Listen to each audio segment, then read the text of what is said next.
So today we will discuss about the animal kingdom.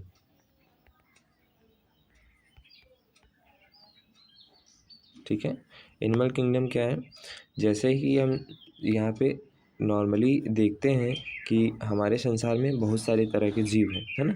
तो लेकिन उन सारे तरह के जीवों को किसी न किसी एक ना एक सिस्टम में रखा गया हो, यानी कि किसी न किसी सेपरेट फाइलम या सेक्टर में रखा जा सकता है। तो जैसे हम लोग किसी चीज़ को किसी सेक्टर में डाल देते हैं, जैसे ऑटोमोबाइल्स का सेक्टर हो गया, इसी तरह हम लोग एनिमल्स को भी कैटेगराइज़ किया है हमने। एनिमल्स को हम लोग अगर बहुत पहले से देखें तो कैसे कैटेगराइज़ किया गया, एनिमल को सबसे पहले कैसे कैटेगराइज़ किया गया प्लांट से, आर.एच. विटेकर साहब की क्लासिफिकेशन सिस्टम, जिनमें उन्होंने बताया कि 5 किंगडम क्लासिफिकेशन सिस्टम है, ठीक है? अगर हम लोग इसको ज़्यादा ना डीपली बात करते हैं, क्योंकि मैं सोच रहा हूँ 10 मिनट्स में एनिमल किंगडम में रिवाइज़ करूँ। तो सबसे पहले हमारे पास क्या आता है, मेटाजोआ। मेटाजोआ के अंदर कितने फाइलम होते हैं? 11 फाइलम होते हैं। मेटाजोआ में क्या होता है? पैराजोआ होता है, यू मेटाजोआ होता है। यू मेटाजोआ के अंदर फिर से 10 फाइलम आते हैं। ये मैंने आपको ओवरऑल आइडिया बताया कि ये 10 फाइलम 11 फाइलम आए कहाँ से। तो जो पैराजोआ होंगे, जो सबसे बेसिक्स होंगे, उनके अंदर टिश्यू ही नहीं होगा, खाली सेलुलर फॉर्म में पाए जाएंगे, क्योंकि सबसे पहले हमारे पास सेल आती है, फिर सेल के कॉम्बिनेशन से क्या बनते हैं, वो सारे सेल्स टिश्यू बनाते हैं। तो अगर पैराजोआ की बात करें तो कुछ ऐसा ही एनिमल है, यहाँ पे हमें स्पॉन्जेस मिलता है, ठीक है। अगर हम लोग फिर आगे बात करें, अभी मैं लोग इसमें मैं जितने भी फाइलम्स हैं उनको डीपली एक एक चार्ट पेपर दिखाऊंगा उसका अलग अलग, ओके। तो फर्स्ट हमारे पास है नाइडेरिया, फिर टीनोफोरा, फिर हमारे पास है आर्थ्रोपोडा, फिर है एनिलिडा, फिर एस्केहेलमिंथेस, प्लेटेहेलमिंथेस, देन हमारे पास Mollusca, echinoderms and hemichordates and chordates, okay. इन सब के एग्जांपल्स हैं। जैसे देखो, इसमें डायग्राम देख के तुमको समझ में आ रहा होगा ये किसका है, जेलीफिश हाइड्रा, ये जेलीफिश है, ये हाइड्रा है, ओके। टीनोफोरा में क्या होते हैं? बायोलुमिनेसेंस। बायोलुमिनेसेंस का मतलब जो रात में चमकते रहते हैं, ठीक है। आर्थ्रोपोडा क्या होते हैं? लार्जेस्ट फाइलम है। जितने भी हम लोग कीड़े मकोड़े देख रहे हैं यहाँ पे, वो सारे आर्थ्रोपोडास में आते हैं, यानी कि 2/3 ऑफ द होल वर्ल्ड में जितने पाए जा रहे हैं एनिमल्स, वो सब आर्थ्रोपोड्स है ना। एनालिड्स क्या है यहाँ पे हमारे पास? एन्यूल। एन्यूल का मतलब होता है रिंग्स। जो रिंग्स की फॉर्म में पाए जाएंगे वो एनालिड्स के अंदर रखे गए हैं। एस्केहेलमिंथेस में क्या होगा? जो पाइप टाइप के होते हैं उनको किस में रखा गया है? पैरासाइट्स जो होते हैं उनको पाइप टाइप या पैरासाइट बोल सकते हैं आप, इसको एस्केहेलमिंथेस में रखा गया। प्लेटेहेलमिंथेस में जो चिपटे होते हैं, जैसे आप किसी पाइप के ऊपर पैर से मारिए तो वो क्या हो जाएगा? चिपटा हो जाएगा। तो वो कैसे आ जाएंगे? With the bilateral symmetry.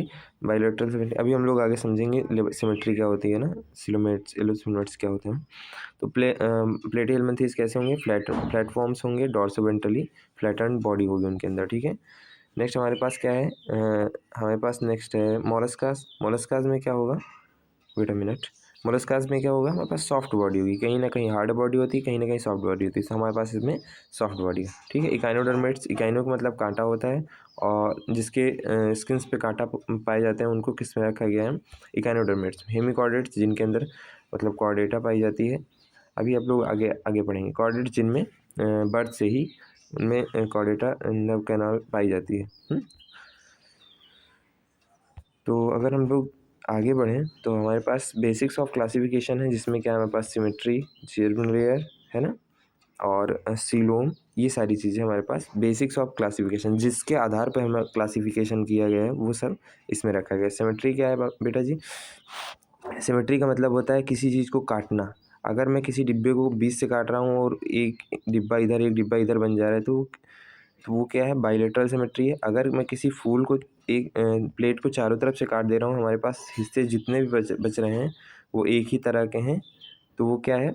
Radial symmetry. Radial symmetry यानी कि डिस्क शेप होती है। ये देखो, किसी भी जीव को मैंने ऐसे चारों तरफ से काट दिया तो उसके कितने भी पार्ट कर लो, जैसे ये स्टार फिश है, तो वो अलग अलग नहीं दिखेंगे, सेम दिखेंगे, तो रेडियल में आ गया। बाइलेटरल में बीच से काटोगे, इधर का पार्ट अलग, इधर का पार्ट अलग, एक तरह का दिखेगा, ठीक है। तो कैसे आ गया? बाइलेटरल सिमेट्री, है ना। जर्म लेयर की बात करें तो हमारा जो जन्म हुआ है वो मदर की ओवम और फादर के स्पर्म से हुआ है। तो वो दोनों जब मिलते हैं तो जाइगोट बनता है। जाइगोट से मॉर्ला स्टेज होती है, जो 16 ब्लास्टोमेयर्स की स्टेज टाइप की होती है, जिसमें क्या होता है कि हमारे पास जैसे धीरे धीरे सेल्स बढ़ रही थी, है ना। सेल्स बढ़ने के बाद क्या हुआ? हमारे पास एक ऐसी लेयर मिल गई, लेयर, क्योंकि अगर आप छोटे छोटे ईंटों से देखते होंगे तो एक छत टाइप की बन जाती है, उसी को हम लोग क्या बोल रहे हैं यहाँ पे, जर्म लेयर बोल रहे हैं। अगर वो जर्म लेयर को मैं फोल्ड कर दूँ, रोटी है, रोटी को मैंने फोल्ड कर दिया तो वो क्या हो गई, अब सर्कुलर फॉर्म में हो गई ना, उसके अंदर आप ऐसे देख पाएंगे। तो जब सबसे बाहर रोटी का हिस्सा है वो क्या हो जाएगा बेटा, एक्टोडर्म। जो रोटी के बीच का हिस्सा है वो मीजोडर्म, और जो सबसे अंदर का हिस्सा है जिसमें हम लोग आलू आलू भर सकते हैं वो इंडोडर्म है। ठीक है, तो इसको भी हम लोग अभी इंक्लूड करेंगे क्लासिफिकेशंस में। सीलोम का मतलब होता है बेटा स्पेस बिटवीन स्टोम। देखो इसको कैसे हम लोग देख सकते हैं, हमारे पास क्या होती है, जैसे हमारा शरीर है, ये पूरा शरीर है हमारा, इसके अंदर यहाँ पे हड्डियाँ हैं, हड्डियाँ और जितनी भी सारी चीज़ें, गट, कैनाल, स्टोमक्स, ये सब इसमें है। और बगल में क्या है बेटा, एक कैविटी है। कैविटी का मतलब शरीर के अगल बगल कुछ छोटी सी कवरिंग है ना। तो अगर कवरिंग मिजोग्लिया लेयर से बनी है ना, मिजोग्लिया उसमें है तो वो क्या होगी, स्यूडो होगी। अगर मिजोग्लिया नहीं है, वो बॉडी वॉल से डायरेक्टली कनेक्टेड है तो एसोलुमेट होंगे। अगर उसमें पाउचेस पाए जा रहे हैं, यानी कि सॉरी तो क्या हो रहा है हमारे पास, अगर एसोलुमेट है यानी कि उनके बीच में कोई कैविटी नहीं होगी, यानी कि उनके अंदर आलू नहीं भरा है। और आलू को कैसे हम लोग कोरिलेट करेंगे, मिजोग्लिया से। आलू भरा हुआ है तो वो क्या है, अगर छोटा छोटा आलू भरा हुआ है, थोड़ा बहुत आलू भरा हुआ है तो वो स्यूडो सिलुमेट है। अगर उसमें आलू नहीं भरा हुआ है तो एसिलुमेट है। अगर कैविटी लाइन बाय मेसोडर्म है तो वो ट्रू सिलुमेट है। अगर आपको आगे चल के इसके एग्जांपल याद करने पड़ेंगे। ट्रू सिलुमेट्स के एग्जांपल एनिलिड से लेके कॉर्डेट्स तक है, स्यूडो के एस्केलमंथीस है ना, और एसिलुमेट्स के ऑल फाइलम एक्सेप्ट कुछ जो भी इधर आ गए हैं ना। ओके, सिमेट्रिकल एसिमेट्रिकल आपने देख लिया। एसिमेट्रिकल मतलब जिसकी कोई सिमेट्री नहीं होती ना। कुछ की सिमेट्री हो सकती है, जैसे पोरीफेरा है ना, स्पॉन्जेस हैं उनकी ना। नेक्स्ट हम लोग बात करेंगे सीलोम। हम लोग बेसिस ऑफ क्लासिफिकेशन पढ़ रहे हैं तो उतना इम्पोर्टेंट ये पार्ट नहीं है, क्योंकि ये हटा दिया गया, उतना डीपली नहीं पूछते हैं आजकल। तो नेक्स्ट हमारे पास है बॉडी वॉल। ये क्या है, बॉडी कैविटी या बॉडी वॉल बोल सकते हैं। इसमें क्या होता है कि बॉडी ऑर्गेनाइजेशन कैसी है हमारी, अगर सेलुलर है, खाली सेल से मिलकर बनी तो सेलुलर फॉर्म है, और खाली अगर टिश्यू से मिलकर बनी तो टिश्यू फॉर्म है ना। ऑर्गन से मिलके तो ऑर्गन लेवल है। ऑर्गन सिस्टम, ऑर्गन से मिलकर बनी तो ऑर्गन सिस्टम लेवल है। ठीक है, अगर हम सर्कुलेटरी सिस्टम की बात करें तो हमारे पास दो सर्कुलेटरी सिस्टम होते हैं, ओपन और क्लोज्ड। ओपन किस में पाया जाएगा, आर्थ्रोपोड्स, मोलस्का, इकाइनोडर्म, मेटार्ड्स, हेमिकॉर्डेट्स। क्लोज्ड किस में पाया जाएगा, annelids and chordates, cephalopods and molluscs में ना।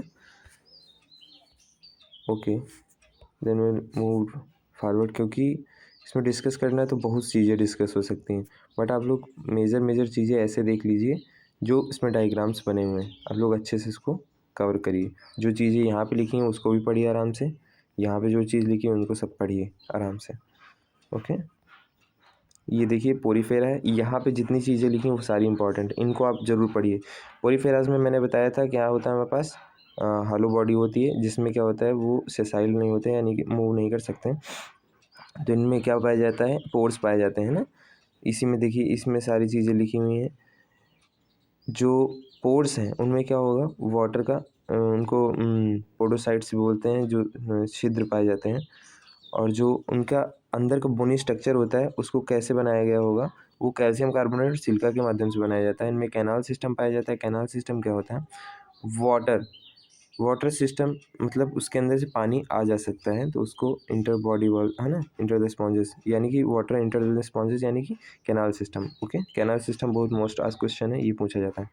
फंक्शंस क्या क्या हैं, कैप्चर फूड, सिनोस्टिक। ठीक है, इसका रिप्रोडक्शन कैसे होता है ये देखिए यहाँ पे, फ्रेगमेंटेशन के थ्रू, क्रॉस फर्टिलाइजेशन होता है। बेसिक कैरेक्टरिस्टिक्स क्या क्या हैं ये है ना, इसको अगर हम लोग डिस्कस करें तो बहुत अच्छे से डिस्कस कर सकते हैं, बट आपको खाली माइंड मैप के थ्रू देखना है इसमें क्या क्या इंपॉर्टेंट है। ये रहा आपका नाइडेरिया का, थोड़ा मेरा गला ख़राब है। ओके, चलिए ठीक है, कोई बात नहीं। नाइडेरिया में क्या होता है, नाइडेरिया हमारे पास ऐसे नाइडेरिया से कुछ चीज़ें समझ में आ रही। नाइडेरिया जैसे कुछ ऐसा फॉर्म जो कि डंक मार सकता हो, नाइडेरिया से आप लोग शायद थोड़ा सा अंदाज़ा लगा रहे हो, जिनके पास कुछ नाइडोब्लास्ट टाइप की सेल्स हों जो कि स्टिंगिंग सेल्स बोली जाती हैं, तो वो ऐसे कहाँ पे रखेंगे, नाइडोब्लास्ट में रखेंगे। इसकी मेड्यूसा फॉर्म होती है, पॉलीफॉर्म होती है।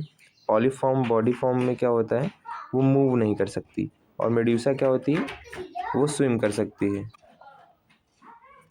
देन हम लोग सिमेट्री की बात करें तो मैंने जितना पहले आपको बता दिया बेसिक्स, जिस पे क्लासिफिकेशन हुआ था वही सारी चीज़ें इसमें लिखी हुई, इसको आप अच्छे से पढ़िए। देन यहाँ पे आपके पास क्या है, ये आपके पास क्या है, ये आपको उसके अंदर का फॉर्म दिखाया गया है, उसमें कैसे कैसे ग्लैंड सेल्स पाए जा रहे हैं, कैसे कैसे इंटरसेलुलर डाइजेशन हो रहा है, और न्यूरॉन्स कैसे पाए जा रहे हैं, नाइडोब्लास्ट सेल कहाँ पे, अटैकिंग सेल्स कहाँ पे लगे हुए हैं। तो ये सारी चीज़ें आपको इस फिगर में देखने को मिलेंगी। यहाँ पे नाइडोब्लास्ट का आपको पूरा स्ट्रक्चर दिया गया है। ओके, नेक्स्ट हमारे पास इसका रिप्रोडक्शन कैसे होता है, ये देखिए पूरी चीज़ें आपको डायग्राम बेस्ड बढ़िया से एकदम कवर है। आप लोग खाली डायग्राम देख के समझिए और जो चीज़ लिखी उसको पढ़िए, आराम से आपका कवर हो जाएगा। ये आपके एग्जाम्पल्स हैं, ठीक है, ये आपके एग्जाम्पल्स हैं। नेक्स्ट हमारे पास कौन सा फाइलम है, टीनोफोरा। टीनोफोरा में कॉम्प्लेट्स पाई जाती हैं। ये ऐसे एनिमल्स होते हैं जो मतलब मूव कर सकते हैं ना। इनमें क्या होते हैं, फ्लैजिला और ये सब पाए जाते हैं। तो इसमें क्या होता है, सी वॉलनट हो गया, कॉम्प्लेट्स। कॉम्प्लेट्स का मतलब होता है बेटा जी ऐसे ऐसे स्ट्रक्चर्स जो उसकी बॉडी सरफेस पे पाए जाए ना। इसकी बॉडी प्लान देख लीजिए, पूरा बॉडी का सिमिलरिटीज़ कितनी कितनी है, डिससिमिलरिटीज़ कितनी कितनी है ना, ये सब देखिए। इसके बाद इसमें रिप्रोडक्शन कैसे होता है ये बहुत अच्छे से लिखा गया है इसमें। टीनोफोरा, टीनोफोरा में क्या कैसे डाइजेशन होता है, कैसे रिस्पिरेशन होता है, ये सब चीज़ें लिखी हुई हैं। प्लेटीहेल्मिन्थेस में मैंने आपको बताया जैसे किसी पैर से किसी पाइप को दबाने पर उसकी बॉडी हो जाती है, उसी तरह प्लेटीहेल्मिन्थेस होते हैं। प्लेटीहेल्मिन्थेस के एग्जांपल्स यहाँ पे हैं, उनमें कैसे कैसे रिप्रोडक्शन होता है ना, नर्वस टिश्यू कैसे लेडर लाइक नर्वस सिस्टम पाया जाता है, और सिफलाइजेशन क्या होता है, फॉर्मेशन ऑफ हेड। यहाँ पे सबसे पहले फॉर्मेशन ऑफ हेड हुआ, इसीलिए इसको बोला गया सिफलाइजेशन है। और इसमें जो भी इम्पोर्टेंट है वो चीज़ लिखी हुई है। इतना आपको पढ़ने की ज़रूरत नहीं है क्योंकि ये उतना मैंडेटरी नहीं है। एनसीईआरटी में ये सब चीज़ नहीं लिखी है, इसलिए मैंने इसको बताया कि नहीं पढ़ना है। और आगे आप देखेंगे तो इसी प्लेटीहेल्मिन्थेस के बारे में बताया गया है। इसमें आपके पास जो हेड पार्ट है उसको स्कॉलेक्स बोलते हैं, इसमें स्टेबलाइजेशन होती रहती है, एडिशन ऑफ सेगमेंट्स होते रहते हैं, और इसी में ही आपको जो पूरा एक पार्ट है उसको स्टबला बोलते हैं ना, इसी में आपको सेल्फ फर्टिलाइजेशन होता रहता है। यहाँ पे मानिए कोई एक ऐसा पार्ट है जहाँ पे ओवम और टेस्टिस यानी स्पर्म दोनों आपस में मेट कर जाते हैं, जिससे क्या होता है, सेल्फ फर्टिलाइजेशन हो जाता है, ठीक है। वही फर्टिलाइजेशन होकर क्या होता है, एग निकलता है। एग निकलने से क्या होता है, वो कहीं ना कहीं ज़मीन में पड़ा होता है, जिसके कारण अगर कोई जानवर अगर उसको टच कर लेता है, और टच करने के बाद उस जानवर की मीट को कोई इंसान खाता है तो उसको प्रॉब्लम बहुत बड़ी हो जाती है। उसके अंदर हेक्साकैंथ लार्वा बन जाता है। उस हेक्साकैंथ लार्वा को कोई अगर जानवर फिर से खाता है तो उसके अंदर बहुत सारी दिक्कतें हो जाती हैं, जैसे मेराकार्डियल लार्वा उसके अंदर बन जाता है, उस जानवर के अंदर। फिर धीरे धीरे वो इन्फेक्टिव स्टेज कॉज कर देता है ना। ओके, इसको आप लोग अच्छे से देखिए, इसमें सारी चीज़ें लिखी हुई हैं। डिस्कस करेंगे तो ब्रीफली डिस्कस करेंगे किसी दिन, और लॉन्ग वीडियो आएगा इसका, है ना। फ्लेम सेल्स क्या होती हैं, फ्लेम सेल्स में सीलिया पाया जा रहा है, लुक लाइक, है ना। फ्लेम सेल्स एक्सक्रीशन के लिए होती है, प्रोटोनेफ्रिडिया भी नहीं बोलते हैं, ठीक है। ये हमारे पास एस्केलमंथीज आ गया है ना। एस्केलमंथीज के ये एग्जांपल्स हैं। एग्जांपल्स में क्या क्या उनके बॉडी में सरफेस में स्ट्रक्चर हैं वो चीज़ें हैं यहाँ पे, है ना। एनसाइक्लोस्टोमा, हुक वॉर्म, देखिए हुक का मतलब हुक उसके फेस में एक ऐसी सिमेट्री होती है जिससे कि वो हुक की तरह दिखाई देता है, इसलिए इसे हुक वॉर्म भी बोलते हैं। नेक्स्ट हमारे पास कौन सा आ गया, एनालिडा। एनालिडा में क्या होता है, मैंने बताया एन्यूलेटल रिंग्स होती हैं, जिसमें मेटामेरिज्म यानी कि ट्रू सेगमेंटेशन शो करता है। ये आपके बेसिक्स हैं, इनको मैंने पहले आपको बता दिया है। नेक्स्ट हमारे पास उसकी क्लासेस हैं। क्लासेस में कौन कौन से हैं, पॉलीकीटा और ऑलिगोचीटा और हॉरिनिडिका, ठीक है। इसमें आपकी ये एग्जांपल्स हैं, है ना, जिसमें क्या हो रहा है, प्रोटोनेफ्रिडिया पाया जा रहा है और नेफ्रिडिया पाए जा रहे हैं, है ना। हेट्रोनेरिसिस यानी कि बहुत सारे उसमें पैर पाए जा रहे हैं, है ना। जिससे कि वो मूव कर पा रहे हैं। तो ये आपके एनालिट्स के एग्जांपल हैं। इसमें कैसे रिप्रोडक्शन हो रहा है, फर्टिलाइजेशन कैसे, डाइजेशन कैसे हो रहा है, ये सब देख लीजिए। लोकोमोटरी स्ट्रक्चर कैसे कैसे होते हैं। लीच आप लोग जानते ही होंगे, है ना, वो ह्यूमन बॉडी को सक करती है, जैसे वो उसके एग्जांपल उसमें है ना, सकिंग माउथ होता है। ये सारी चीज़ें, रेस्पिरेशन कैसे, सर्कुलेशन कैसे है, रिप्रोडक्शन कैसे, ये आप लोग पढ़िए आराम से, क्योंकि ये माइंड मैप है इसलिए इसमें ऐसी चीज़ें मैंने शो ऑफ करी। स्ट्रक्चर एंड अरेंजमेंट, सॉरी, आपके पास नेक्स्ट आ गया आर्थ्रोपोड्स। आर्थ्रोपोड्स में क्या होता है, मैंने आपको बताया था 2/3 part of the whole largest phylum में, क्योंकि ये है ना, इसमें अगर हम लोग कॉकरोच की बात करें, पहले इससे क्वेश्चन आते थे, बट अब क्वेश्चन नहीं आते इससे। बेसिक फीचर्स इसके क्या क्या हैं ये पढ़ लीजिए, जो मैंने आपको बेसिस ऑफ क्लासिफिकेशन में बताया है। काइटेसियस एक्सोस्केलेटन होता है।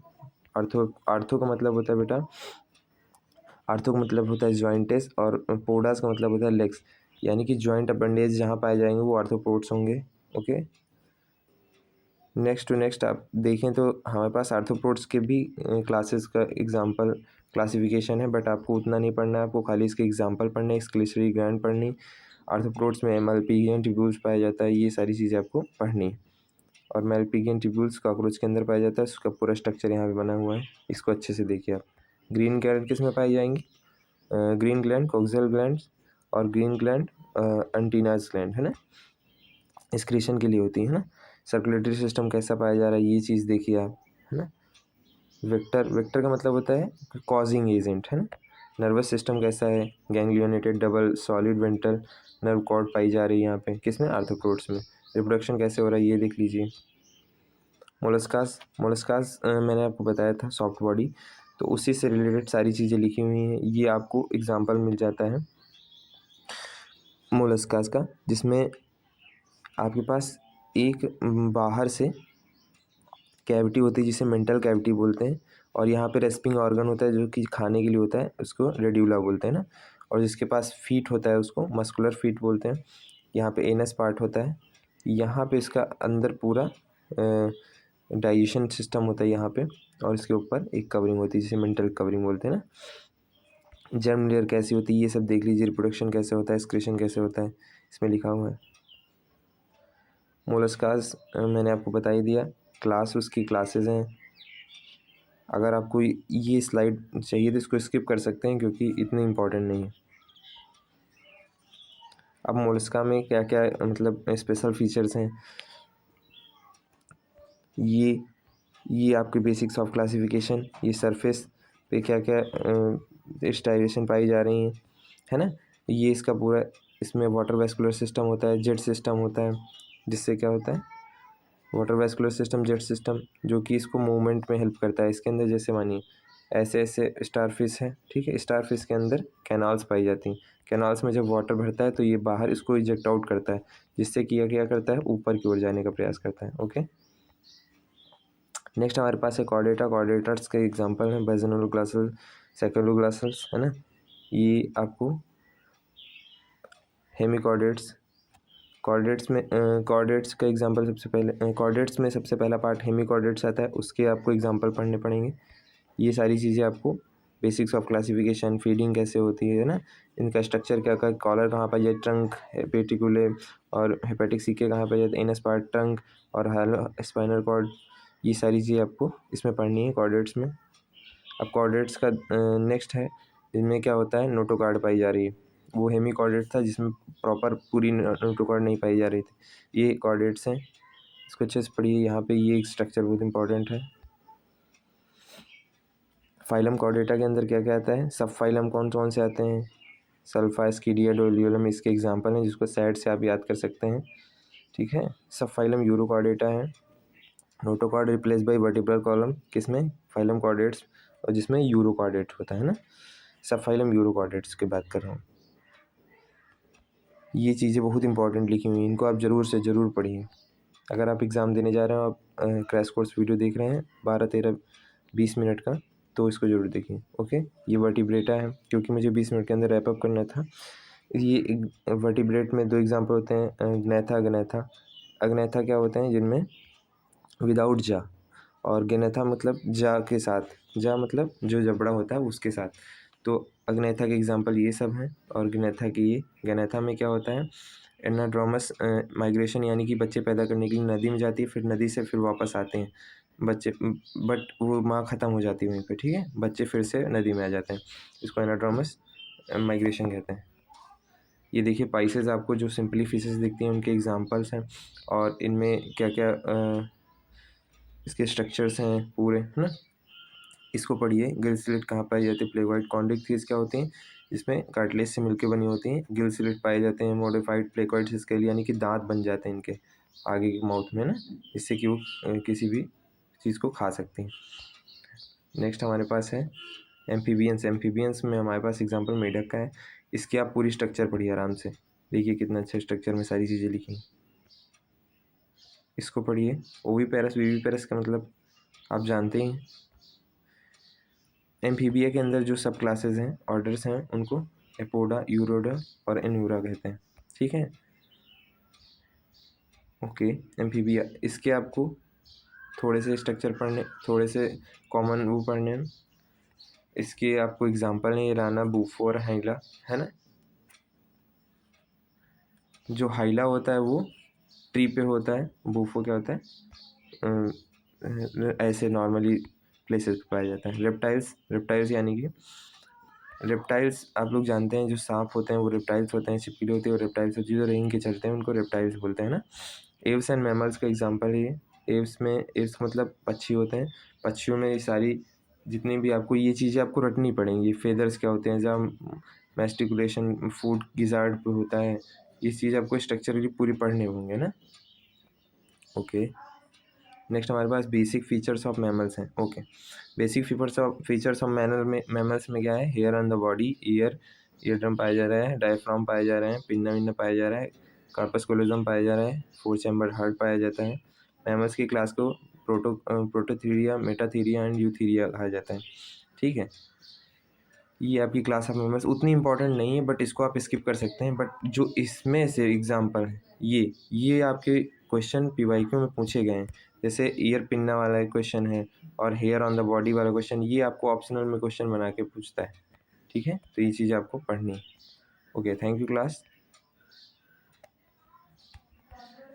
सो यहाँ पे आप लोग माइंड मैप के थ्रू रिवीजन करें, बट आज मैं पूरा आपको रिवीजन नहीं करा पाया, उसके लिए सो सॉरी, बिकॉज थोड़ा सा गला मेरा ख़राब हो रहा है। सो अगर आप इसका पूरा डिस्कशन वीडियो चाहते हैं, यानी कि पूरा एकदम डिटेल्ड व्यू जो कि 1-2 घंटे का होगा, तो उसके लिए आप लोग लाइक या कमेंट कर सकते हैं।